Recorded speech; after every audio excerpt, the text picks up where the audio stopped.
আসসালামু আলাইকুম। দূরে কাছে দেশে বিদেশে যে যেখানে বসে আমার এই ভিডিওটি আপনারা দেখছেন, জার্নি উইথ আহিরাফ চ্যানেল থেকে আপনাদের সকলকে জানাচ্ছি অনেক অনেক শুভেচ্ছা।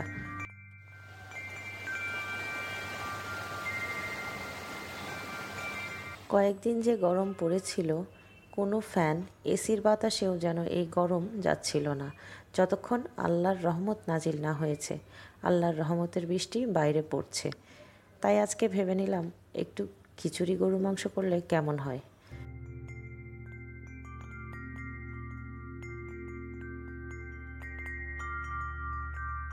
চুলায় একটি হাঁড়ি বসিয়ে দিয়েছি। সকালবেলা উঠে যে গরু মাংসটি ভিজিয়েছিলাম তা ধুয়ে হাঁড়ির মধ্যে দিয়ে দিলাম।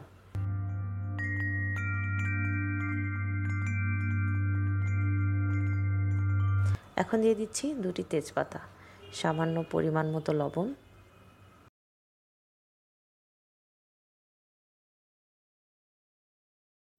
দিয়ে দিচ্ছি হলুদের গুঁড়া,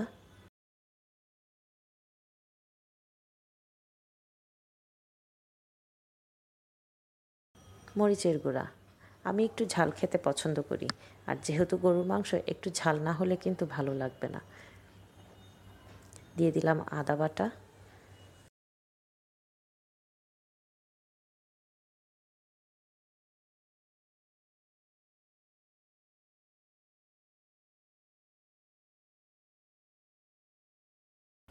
এখন দিব জিরা বাটা,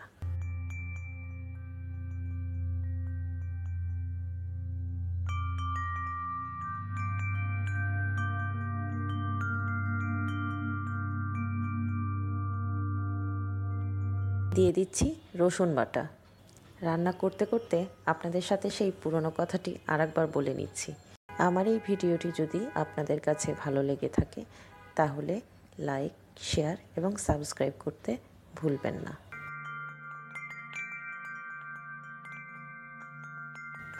এখন সম্পূর্ণ গুঁড়া ও বাটা মশলা সহ গরুর মাংসটিকে ভালো করে মেখে নিচ্ছি।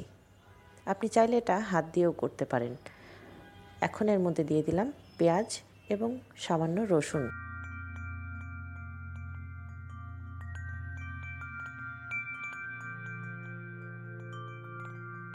এখন 2টি দারচিনি ধুয়ে মাঝখান দিয়ে ভেঙে দিয়ে দিলাম মাংসের মধ্যে। এখন সব কিছুকে আবার একটু ভালো করে নেড়ে নিচ্ছি।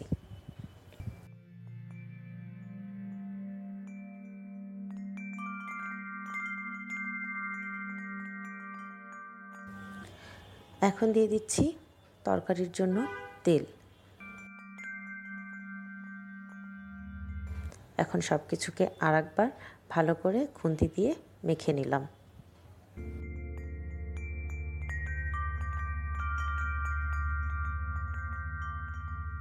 দিয়ে দিলাম ঢাকনা।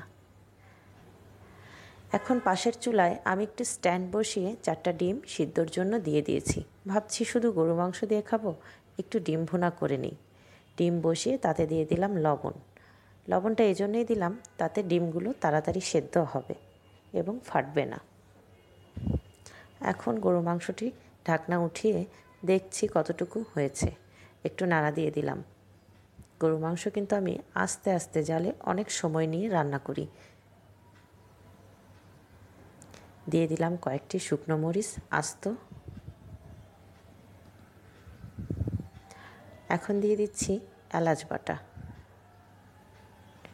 আমি এলাচটা বেটেই ব্যবহার করি যাতে দানাগুলো দাঁতের নিচে না পড়ে। এখন সব কিছুকে আরেকবার মেখে নিচ্ছি খুন্তির সাহায্যে।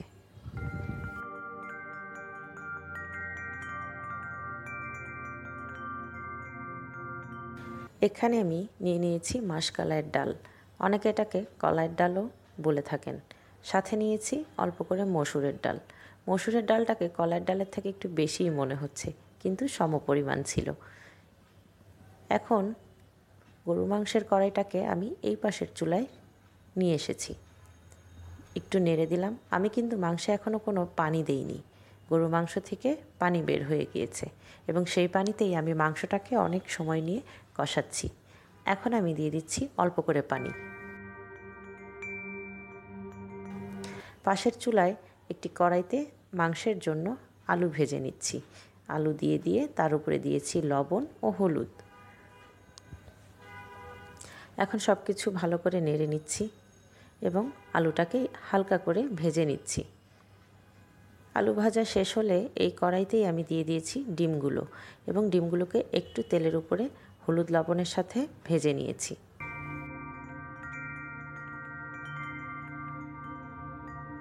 ডিমগুলো ভাজা শেষে তুলে নিলাম।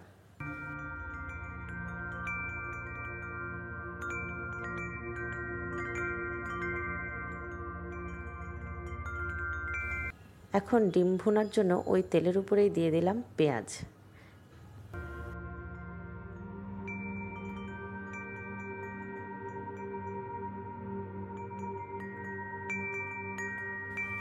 দিয়ে দিচ্ছি লবণ। এদিকে আমি রান্না করছিলাম আর ওদিকে খালাকে বলেছিলাম ফ্যানগুলো পরিষ্কার করে নিতে, এরপরে জানালাটা ভালো করে মুছে নিতে।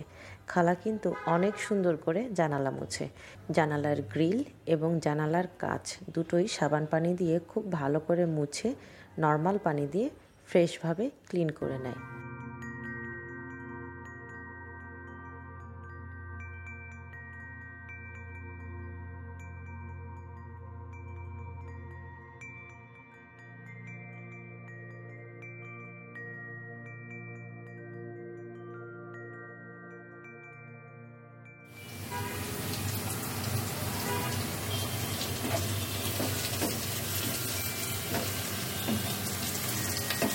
এখন আমি ডিমের জন্য যে পেঁয়াজটা ভেজেছি এখানে সামান্য কাঁচামরিচ ও পানি দিয়ে একটু কষিয়ে নিচ্ছি।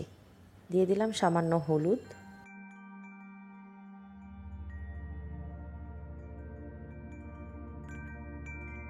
মরিচ, এগুলো সব গুঁড়া মশলা, একটু ধনিয়ার গুঁড়া। এখন সব কিছুকে আবার মেখে নিচ্ছি। মশলাটা ভালো করে কষিয়ে নিচ্ছি, কারণ এখানে আমি আর অন্য কোনো মশলা দিব না। আমার বাসায় দুইজন খালা আছেন, একজন সকালে আসেন আর একজন 10:30টায় 11টায় আসেন।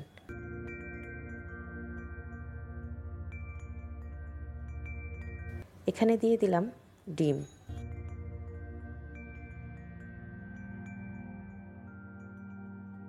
দিয়ে দিলাম সামান্য পানি।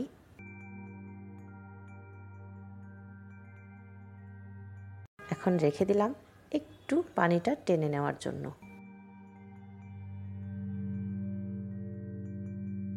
এদিকে মাংস ভালো মতো হয়ে গিয়েছে।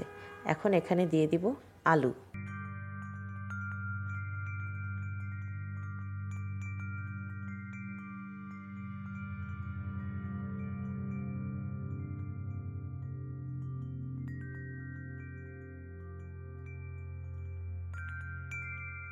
আমার ডিম ভুনা কিন্তু হয়ে গিয়েছে।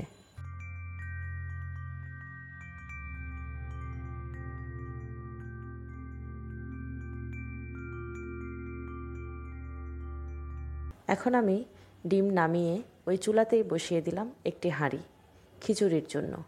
এখন হাঁড়িতে দিয়ে দিয়েছি পেঁয়াজ, দিয়ে দিলাম তেজপাতা,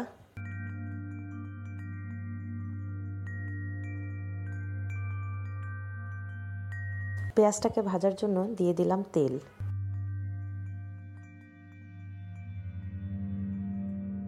দারচিনি। এখন একটু ভেজে নেব। এই দুইজন খালা আমার জীবনে আল্লাহর ব্লেসিংস, কারণ তারা আমার সুখে দুঃখে বিপদে আপদে একমাত্র সঙ্গী। দিয়ে দিলাম লবণ। দুজন খালাই আমার বাসায় আজকে 5 বছর ধরে কাজ করছেন। খালা, থ্যাংক ইউ তোমাদের দুইজনকেই, তোমরা আমার জন্যে অনেক করো।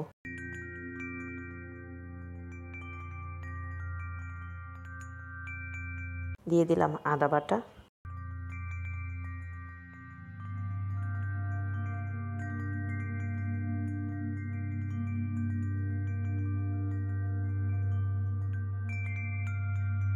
জিরা বাটা,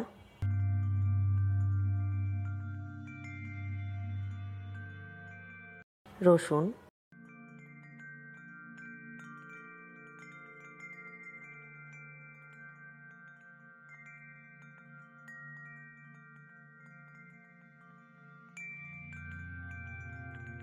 দিয়ে দিলাম হলুদ। এই মশলাটি কিন্তু আমি খিচুড়ির জন্য কষিয়ে নিচ্ছি। দিয়ে দিলাম মরিচের গুঁড়া,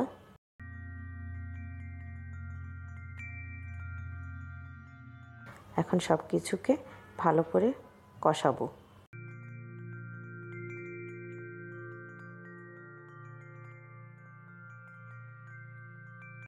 এখন দিয়ে দিচ্ছি চাল ও ধুয়ে রাখা ডাল।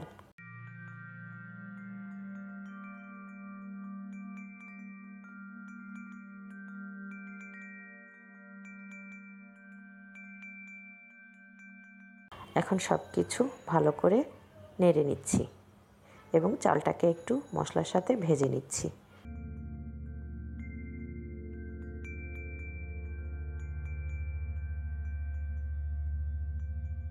দিয়ে দিলাম বাটা এলাচ,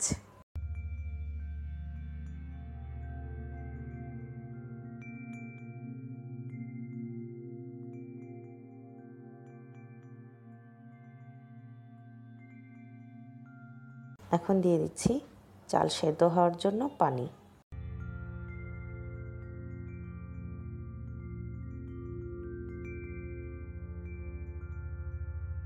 কয়েকটি কাঁচামরিচ আমি খিচুড়িতে দিয়ে দিয়েছি।